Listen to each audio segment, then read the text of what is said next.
con mà nhé con làm này thầy cho cái đây mua là đây lên gì hay mua hai ấy hai ấy bằng đây thơ ba phải miên sấy cột như tròไปtới cột nó thợ ba phải nông chân nó tới cột phải miên sấy thấy về là miên đây nữa nè nơi đọc từ một miền đại tới cái nước bồn chăng hay mua là hai ấy bằng cái thơ ba thơ ấy cái rồi rương xong dương lên cái miên sấy chăng ca dương ba mươi con sả lạnh như này ná bằng đâu là thơ ba Yang ini trok lang cara pemon con trên chân đã đây cho thằng bên đã đây đặt cái miếng sợi tới kêu taring yang tới cái rồi lưu ôn tới là lấy vào đây cái rốt rau bạc hơi lấy ăn châm con cho mày đây tao vi prang khai chăng từ phu thông nhưng ban phu thông là chém khai chăng hay bà mình đấy nó về là miên vào đây đừng ọt vào đây miền đây con nơi ta bạc ba ta qua ra dương ở đấy dương còn hạ nên lôi cãi ban sai chơi ban thái dương đó phương ai chăng rồi phương ai rồi ấy con hồ này rồi nhưng châm một cái bong cãi tình tu tay còn lại luôn châm cái chứ hay ca nơi miền đây con thôi nhưng tay thưa cá thuê chùa một nhiều về tới nhưng phu thông nhưng mà tiền cái đó cái miếng sấy rồi này cái thà kiểu những câu này con cái chăng cái đó cô được bao quạt đấy người ta mua là hai ấy quạt tha mình con mà con chỉ quạt đấy mười đấy châm hayประมาณน้ำบานปีคายชิ้นบานทุ่มให้โลดđấy hay cài nắng dừng tình côn của là biết mấy bậc cát luôn ấy tình côn kê chăng hay chầm nấy đã xây với chầm nấy cài bia mà do cái chầm nấy cái hay ta tình cái màu và ná chầm nấy vậy tinh tam kê đai khen kê châm bán tinh tam kê chân bên đây ta phải nọ ngày nó châm cái nó là bởi cột cung mùi mà đài hay mà đem bằng ấy bây giờ lụa ban cột con đấy là dừng châm cái lụa châm hay mà cái lỗ nó lụa ban vào màn toán châm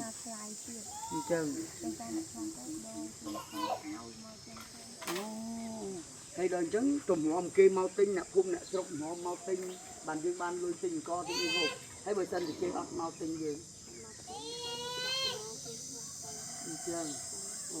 hay phụ nó miên một bó ấy tên mấy chê chừng hay tiếng là phục thôi bạc bay tiếng từ tiếng cần từ bò mà đá chừng hay nơi chẳng miên thiệp của bạn mới ra phụ nồi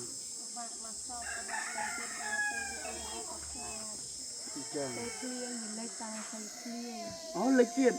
hãy đếch ná vừa lấy tiền đếch nhưng mà khá là lại lấy mà chăng hãy đòi trứng như của bạn chăng hãy đòi trứng cốn rụt mong đi từ xa ấy phút mai ôn quạt đi trở lại quạt châm đi tục rạp và con đi vào hai chi đập vào lỗ chi không phơi cái lỗ đấy chân phơi cái lỗ hơn mà cái lỗ mờn chiếng hay mình bán ban lũ hồ ngày trên chân hả ở đó trái mơ đây nhưng mà mình đua thiệt hoặc đua thể quật trái trái tới tổng có lại khổng ở thua là ngay bạn con tuổi kể thế bạn cô đã thì mua về cô đã thì tuổi kể thì ai thì lỗi tới thì khỏi chẳng là nó mũi khoảng ngày đó vì sợ mà nó chụp vậy đó sầm ra nó ngay được thầy chụp thầy tại mình đi vào nơi chụp mũi côn hay tay côn miền của xa hay bài thì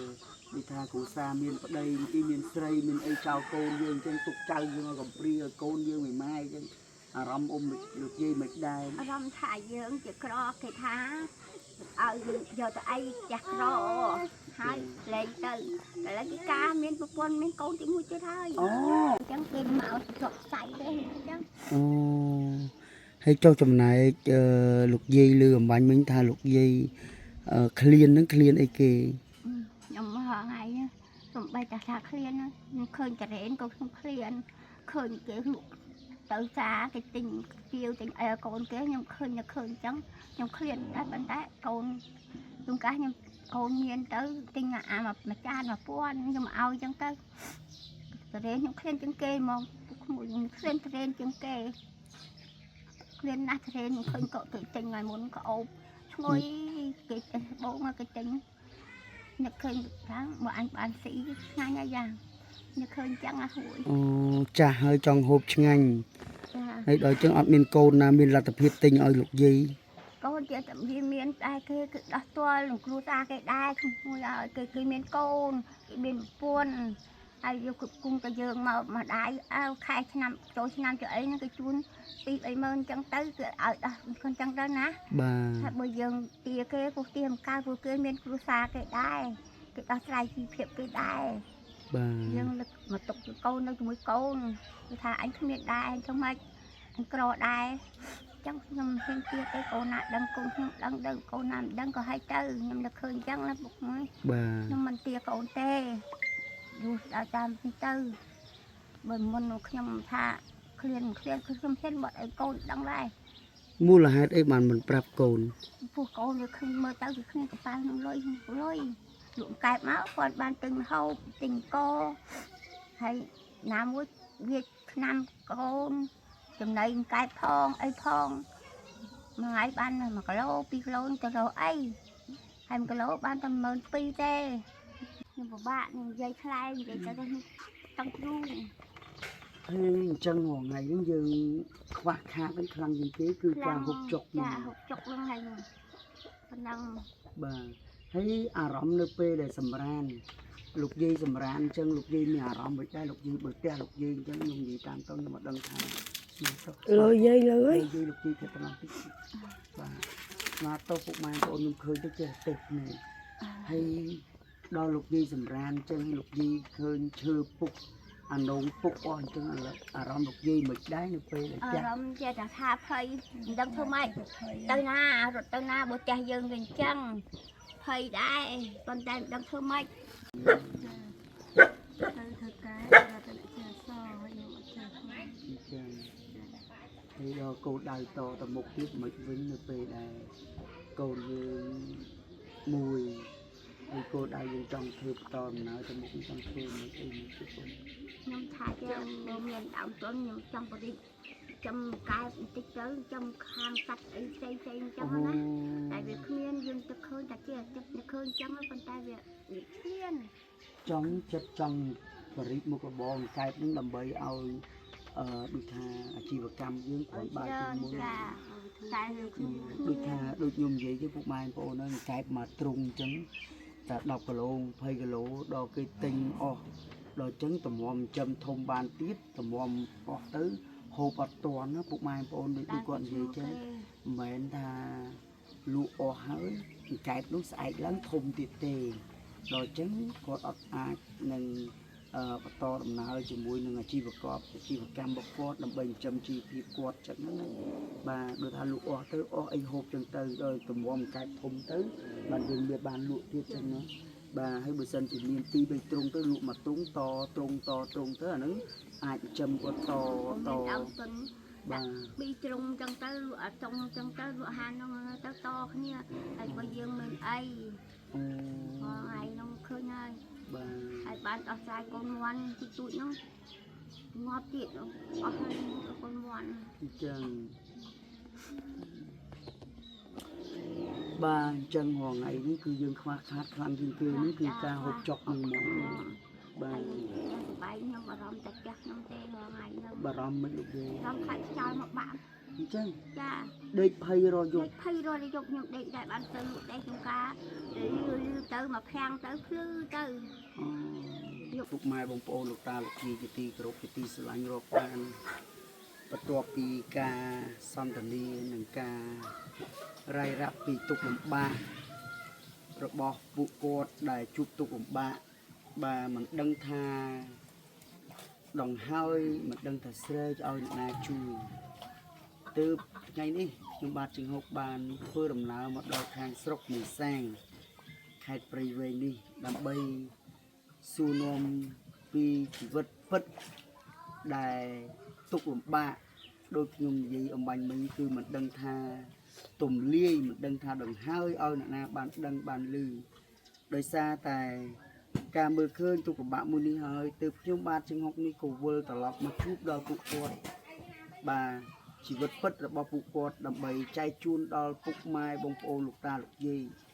បានសម្ដាប់នឹងទស្សនាគ្រាន់នឹងបានជួយដល់ប្អូនស្រីដែលគ្នាល្ងឹតល្ងងបាទមិនមានចេះអាសរបាទដោយសារតែជីវភាពខ្វះខាតរួមទាំងចិញ្ចឹមម្ដាយចាស់មានវ័យដល់ទៅ70ឆ្នាំហើយពុកម៉ែបងប្អូនដូចឮគាត់និយាយអំបញ្ញនឹងខ្ញុំចង់អួរដើមកនៃការដែលគាត់ស្រែកឃ្លានក្នុងការដែលចង់ហូបឆ្ងាញ់ហូបឆ្អែតប៉ុន្តែមិនដឹងថាធ្វើយ៉ាងដូចម្ដេចឲ្យបានសមប្រកបនៅតាមក្តីបំណងពងប្រាថ្នារបស់មនុស្សគ្រប់រូបបាទដែលត្រូវការដូចគេដែលជាអ្នកមានអ្នកធូធាមានមុខរបរធំដុំដូច្នោះហើយខ្ញុំបាទចង្ហុកនេះក៏បានត្រឹមតែមកជួបគាត់ហើយក៏ផ្សព្វផ្សាយជាខ្សែជីវិតសង្ខេបរបស់ពួកគាត់ដែលជួបទុក្ខលំបាកនេះចែកជូនដល់ពុកម៉ែបងប្អូនលោកតាលោកយាយបាននឹងសន្តាប់គ្រាន់នឹងបានមានចិត្តមេត្តាអាណិតអាសូរឬក៏មានឧបនិស្ស័យនៃការរស់នៅរបស់ពួកគាត់បានជួយសម្រាលទុក្ខរបស់ពួកគាត់ឲ្យបានធូរស្រាលបានមួយគ្រាបន្តទៀតចឹងហើយថ្ងៃនេះក៏ខ្ញុំមានចិត្តអាណិតអាសូរដោយសារតែមានសប្បុរសជនគឺក្រុមគ្រួសាររបស់បងស្រីកុលកំលីរស់នៅសហរដ្ឋអាមេរិកដែលគាត់ផ្ញើថវិកាដើម្បីឲ្យខ្ញុំដើរធ្វើបន់ធ្វើទានបាទអញ្ចឹងក៏ខ្ញុំមានឃើញទុក្ខលំបាករបស់គាត់បាទអញ្ចឹងហើយក៏ខ្ញុំមានថវិកាមួយចំនួនបាទដើម្បីឲ្យគាត់បានដោះស្រាយជីវភាពរបស់ពួកគាត់ហើយនឹងមានអង្គទឹកត្រីទឹកស៊ីអ៊ីវស្ករអំបិលប៊ីចេងនិងអង្គដើម្បីឲ្យគាត់បានដោះស្រាយជីវភាពរបស់គាត់បាទបងថវិកាដើម្បីឲ្យដោះស្រាយជីវភាពបងណាបងណាចឹងហើយបងមានពាក្យពេចន៍អីជូនពរដល់ក្រុមគ្រួសារតកោបងស្រីកុលគំលីគាត់រកស៊ីចិត្តមានបានគ្រួសាររបស់យើងគឺស្រាប់ហើយបាទសบายចិត្តរំភើបអត់ចាំខ្ញុំដោះស្រាយបានមកគ្រាទៀតហើយបាទនិយាយពុកម៉ែបងសบายចិត្តឡើងងអដៃអត់ដែរមានអ្នកណាមកជួយអញ្ចឹងបងបាទចឹងហើយឥឡូវខ្ញុំសង្ឃឹមថានឹងមានសប្បុរសជនផ្សេងនឹងជួយដោះស្រាយជីវភាពដល់បងអូនណាបងណាឲ្យបងអូនមានមុខរបរដូចថាខ្ញុំចូលចិត្តបំផុតនោះគឺមនុស្សដែលឧស្សាហ៍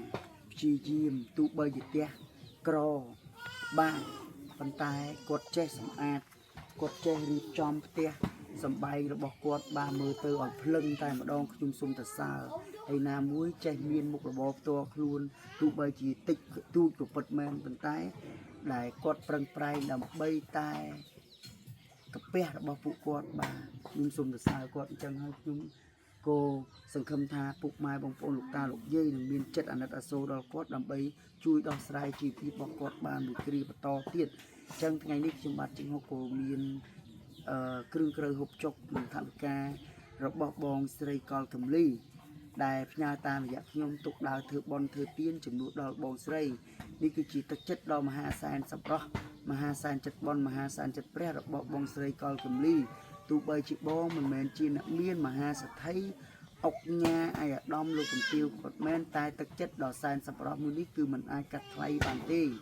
នេះហើយគឺជាមហាសែនសប្បុរសជាជនជាតិខ្មែរបាទបេះពីមាត់បរតពីកដើម្បីធ្វើការជួយដល់ពួកគាត់ដល់តាមរយៈខ្ញុំបាទចង្ហុកជាចុងក្រោយខ្ញុំបាទចង្ហុកក៏សូមលើកដៃបួងសួងដល់វត្ថុស័ក្តិសិទ្ធិទាំង8ទិសនៅលើទឹកដីព្រះរាជាណាចក្រកម្ពុជាសូមជួយคุ้មគ្រងបីបាច់ថែរក្សាដល់ក្រុមគ្រួសាររបស់បងសូមឲ្យបងមានអាយុយឺនយូរដើម្បីជាមលុបដល់កូនចៅធ្វើដំណើរទាំងផ្លូវចិត្តទាំងផ្លូវឆ្ងាយសូមឲ្យសុខសុវត្ថិភាពគ្រប់ពេលវេលាជាពិសេសជាតពុទ្ធពរព្រះទាំងឡាយ4ប្រការគឺអាយុវណ្ណៈសុខៈពលៈកំបីគ្លៀងគ្លៀកឡើយនៅទីចប់ខ្ញុំបាទជើងហុកក៏សូមនមស្ការជំរាបលា